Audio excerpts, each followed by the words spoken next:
space and time were torn as a hole opened in the outskirts of an insignificant red dwarf's even less significant solar system. Shortly thereafter, a battered and burning Drellurian frigate literally cartwheeled into the system, leaving glowing spirals of plasma and debris as it helplessly tumbled into real space. If the crew wasn't preoccupied with other matters, they would have found it quite pretty. "Damage report!" The eight-limbed, long-haired tarantula, desperately clinging to the captain's chair with all of its numerous hands, shouted. "Inertial dampeners offline!" a bridge officer yelled as he sprawled spread eagle against one of the walls. "That part I know," the captain shouted. "What about the rest?" "Multiple breaches on all decks. Atmospheric integrity lost over 30% of the ship. Engines offline. Weapons offline. Shields offline. Reactor offline. Artificial gravity offline. Life support." Life support is pretty good, actually. "Thank the furry muff for small favors," the captain said as two of his legs lost their purchase and flailed wildly for a few moments before grabbing the railing, which promptly snapped off. "Son of a worm!" he shouted as he gripped the piece of metal, afraid to let go and send it careening around the badly damaged bridge. The infernal spinning started to slow, then stopped.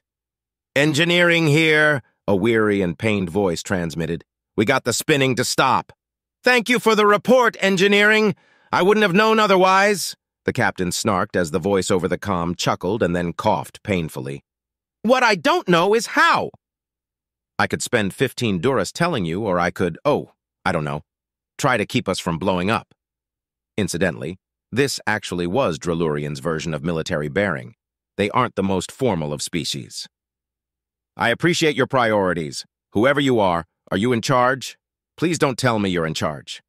"Okay, I'm not in charge, but I am the highest-ranking individual left mobile.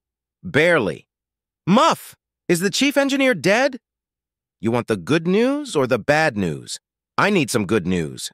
"He's not dead." "And the bad news? What's left of him is in a med pod." "Pecker warts." That was the last thing he said, too." The captain chuckled. That was one of the engineer's favorite curses. "So, who are you again?" "Petty Officer Kurg." "Well, Chief Engineer, how bad is it?" "In one word," Petty Officer Kurg said, "we're muffed." "In multiple words, the reactor is toast. We're running on batteries and we've lost the starboard bank. The main thrusters took a direct hit. The shield circuitry is crinkle. The only weapon we have left is strongly worded language and, we've also lost data, so we don't know how bad it is everywhere else.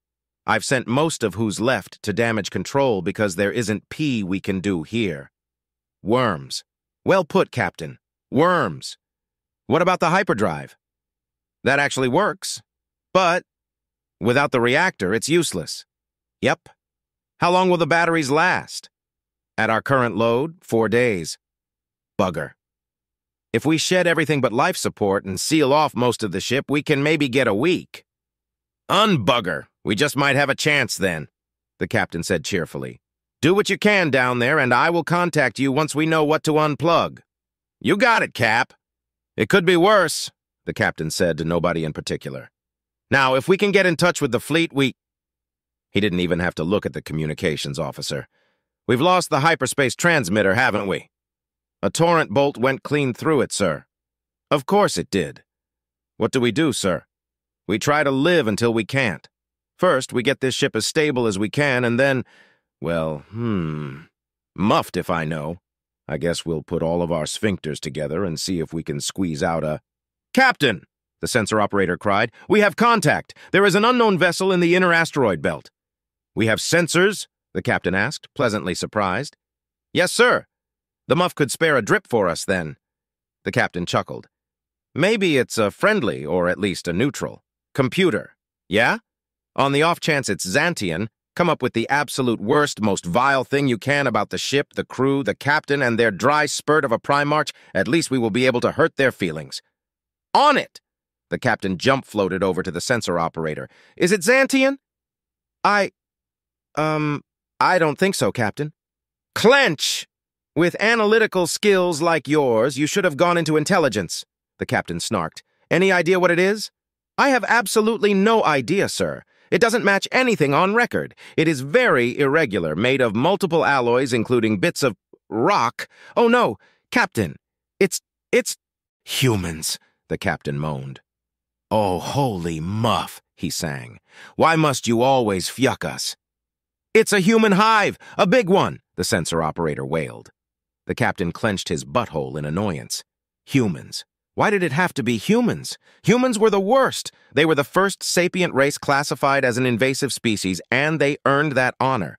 It was the Illen's fault, the muff lice. The Illen were just another petty empire, just like every other petty empire on the peripheries of galactic civilization. The lice would single out weaker, backward little races, usually before they even reach the stars themselves, and just roll over the poor little guys, taking their system's resources and usually needlessly enslaving them. I mean, seriously, who needs slaves when a couple of dozen guys can run an entire mining facility or manufacturing complex? And the only reason we have a couple of dozen guys is because we get lonely. The Guile only have two people doing the same thing, and they intentionally never see each other. Then again, if I was a Guile, I wouldn't want to be around them either. Anyway, the Illen found the humans' homeworld and thought they hit the cosmic jackpot. Their world was lush and fertile, and the humans were just advanced enough to be useful, but not so advanced that they stood a hope in hell. And there were billions of them, an unprecedented number, an endless source of slave labor. The humans bred faster than they could harvest them. And that was the first warning sign, or should have been. Of course, we and all of the other civilized races condemned them for the conquest of Earth, just like we always do. But nobody was going to go to war over some little wad of dirt and its little savages in the corner of nowhere, just like we always didn't go to war over some little wad of dirt and its little savages. We all would shake our fists and talk about doing something, but we all knew we wouldn't, so we didn't. Assite being what it is, we should have known something like the humans would happen sooner or later. Just about every advanced race had case after case of someone digging up the wrong plant on the wrong island, or just having to have that shiny bright SLAA because it was just so cute. And we all know how that turned out. So we all, blinded with complacency, let the Illen open up the biggest wet market in galactic history, Earth. At first, things went great for the Illen. Humans were exactly what they appeared to be, an endless supply of slaves. Soon every Illen household had at least one of them. They even started exporting them across the galaxy. The humans were fantastic laborers and servants, smart, capable, and, most of all, delighted to serve. It turns out that, as despotic as we thought the Illen to be, and as deplorable the conditions in which we thought their humans were kept, things were so much worse on Earth that humans fought to be the next unfortunate victim. That should have been another warning sign. The thing about humans, or any living creature, sapient or not, is that some are going to get loose. Either they get lost, or they get abandoned, or they just decide that they don't particularly feel like being livestock anymore. So it was with some humans. The thing is, it only took some humans. They were every bit as smart and capable as it said on the shipping container. They were able to learn and learn quickly. The collars got hot-wired, trackers got removed, ships got stolen. Again, it wasn't all humans. It wasn't a revolt or anything. It was humans just being humans. Another thing humans do is breed. Each human pair can just squirt brood out of their muffs, if they even have muffs, like nobody's business. I mean, every standard business anim, a human can have a kid, and they often do. At first, this was only considered a good thing, but it should have been a big warning sign. Of course, these feral humans went back to their homeworld and got more humans. Did I mention that there were billions of the muff munchers? Yeah, that is what we call in Galactic Common an oopsie. They never attacked the Illen. They would have lost. Then again, they didn't have to. One thing about space is that it is big, really, really big. It's the perfect environment for pests, an infinity of dark corners in which they can creep and breed. It was about then that the problems started. Humans learned our technology, but didn't have anywhere to make it. For a lot of races, that would have been the beginning and end of it, but a lot of races aren't humans. They wanted our tech. They needed our tech. but they didn't have our tech. We, however, did. For the feral humans, the solution was obvious. Did you know that 200 years ago, there was a galaxy-wide network of portal gates, stable wormholes through which sublight ships could effortlessly traverse the stars cheaply and efficiently, moving freight and conducting commerce? Nobody knows who built them, but everybody knows what happened to them. You guessed it. Humans. The muff-biters stripped them, tore them apart for the tech. Most of them are now gone, the remaining few zealously guarded by very expensive guard ships.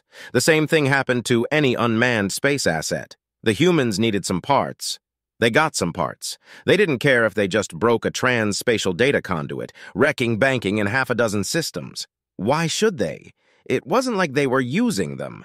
It wasn't like their paycheck just got stuck in limbo for a licking lunar. Oh, remember when I said that you could run an entire mining facility with just a couple of people? That was past tense. Now you have to guard them. Just a couple of people could only watch helplessly as dozens, sometimes hundreds of humans just walked in and helped themselves. Automated shipping? Not anymore. Humans. And every formerly unmanned ship became just one more vector for infection. Oh, infections. We can't forget about those. Everywhere humans went, so did their muff-blistered planet. Rats, ants, cockroaches, of course, cats. Oh, they are nice enough curled up in your fur, but let those muffle-humpers get loose on your world, and you will not have a good time. And they aren't the worst thing to come from Earth, not by a long shot. Even humans themselves pale in comparison to the new horror consuming the galaxy. Nematodes. The captain winced as he remembered the poo needle epidemic that ravaged his homeworld when he was a kid. Worms, literally. That was awful. His pucker still had scars. Oh, humans are fine with most nematodes. They are absolutely riddled with them. But let one human turd land on your world's fertile soil, and you are well and truly muffed. I could go on. The dark irony of it all is that for the Ilum, their jackpot was their ruin. Humans were their property. Therefore, legally speaking, every credit of damage inflicted by humans or anything from Earth was their responsibility. While the developed races of the galaxy might not go to war over some backwater and some savages, they will go to war to collect trillions upon trillions upon trillions of credits in judgments before someone else does. The Ilum aren't extinct, but they will be impoverished for the next 10,000 years as they labor to pay off the entire galaxy. Some believe that the humans did this on purpose, that they knew that they couldn't defeat the Ilum normally, so they unleashed the most horrific weapon in galactic history themselves and the rest of their scabby planet. Death worlds were a thing and had been for a long time. However, Earth was the first vermin world. It's like their great muff decided to see exactly how stinky it could become. And let me tell you, that thing reeks. The captain was wrenched from his thoughts concerning those reekers by the sensor operator yelling, "Hyperspace! We have incoming! I think it's them!"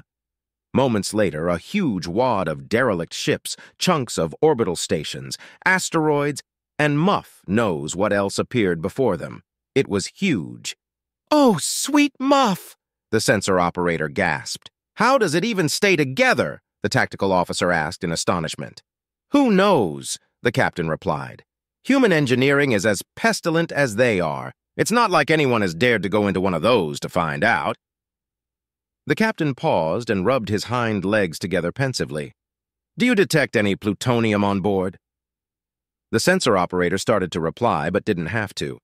His face already did. "How much?" the captain asked. "Over 600 point sources," the sensor operator replied, aghast. "They do love their plutonium," the captain chuckled. "Who knew banging rocks together would be so effective?" "Are they going to attack?" someone asked, more than a little terrified. "No," the captain replied grimly. "They never attack in this situation. Why would they? All they have to do is wait. It's what they do. They just float around someone like a flock of kite until the lights go out. Nobody is coming, and if the muff winks at us and someone does, they will just jump away. There's a whole war that they can scavenge." "I hate them so much," the tactical officer exclaimed. "Soulless monsters." In the command center of the human city-state, the Rock, the hatch opened. "Attention on deck!" a burly woman bellowed. "As you were..." a middle-aged man said, reaching down to pet one of the dogs who trotted up for head pats. "What's on the menu for today?" "It's the White Blush, Admiral," a young man replied. "A Drellurian Velan-class frigate, probably from that big battle 20 light years away." "Drellurians," Admiral Clark said as he idly picked up a chicken and stroked it. "They're the tarantula-looking dudes who worship pussies, right?" "That would be them," the young man replied. "The Great Muff, to be exact." "Well, someone must have licked her right," the Admiral said as he looked at the ship on the main display. "They are lucky to have made it this far. They call for help yet?" "They can't, sir. Their transmitter is slag." "Convenient," he said as he idly waved off a bee. "Have they figured out where the bees are coming from yet?" "Not yet, sir. We think they have a hive in one of the ducts somewhere. They haven't found it, though." "Can never have too many bees," the Admiral smiled. He looked at the ship again. "Is there anything left but scrap metal?" "Spare parts, maybe." "How are we for parts?" "Well stocked, sir. We have a surplus of everything. In fact, we almost have too much." "And it's a while before the next gathering," the Admiral mused. "You know, I like Pussy almost as much as those guys. Let's do our good deed for the century, and we want them to win anyhow. Hail them. It's probably a waste of time, but what the hell?" "Yes, Admiral." "Captain!" the communications officer cried. "We're being hailed!" "Well, this can't be good," the captain replied. "Computer, do you know how to properly insult a human?" "I don't know," the computer replied. "Imply that it has bathed recently?" "Well, work on it," the captain replied. "If strong language is all we have, then it's all we have." "I'll check the archives," the computer said. "But we know muff all about these worm-infested reeks." "Do what you can," the captain replied, and then groomed his fur. "Well, let's not delay the inevitable. Put them on the main." He paused as he looked at the shattered holoscreen. "Worm. Just send them to my tablet." Moments later, the captain recoiled at the horrific thing confronting him. It had practically no limbs and was a furless, fleshy thing, just like one of their nematodes. And that face. Muff. It made his fur stand on end. "I am Admiral Clark, Naval Commander of the Rock," the thing said. "Oh, Muff, what was that wiggling hole in its face? Was that its mouth?" "I am Captain Nee, Captain of the White Blush," he replied, trying to look at the thing in what he supposed were its eyes. Those had to be eyes, right? "Looks like you are in a bit of a pickle," the human said. "If a pickle means we are muffed, then yes, we are in a pickle. Are you calling to taunt us as you wait for our death? If so, you look especially clean. Perhaps you have washed yourself?" The human bellowed, contorting the hole in its face, revealing a horrid, wiggling thing inside his head. Was that a big worm? Suddenly, a white bird clumsily flapped across the screen. What the muff was that? Was that an attempt at an insult? Did it work? "I am grievously wounded," the human said between bellows. "I may never recover." It wasn't an insult. Oh well, at least he tried. "Anyhow," the human said, "you want us to call somebody to come and pick you up?" "What?" "Look, your ship is nothing but scrap metal. We already have plenty," the human replied, "and we are saving our cargo space for much tastier goodies from this war of yours. So, do you want us to send a message? You can relay your communications through our transmitter if you want." You would do that?" "Why not? We like you guys, and we have a score to settle with the Xantians. They used to keep humans and exterminated the lot. You winning makes this little bit of the galaxy nicer, and the Xantians get to see what extermination feels like. More alive Drellurians means more dead Xantians. That makes us happy." "That makes sense," the captain replied. "But it would not work.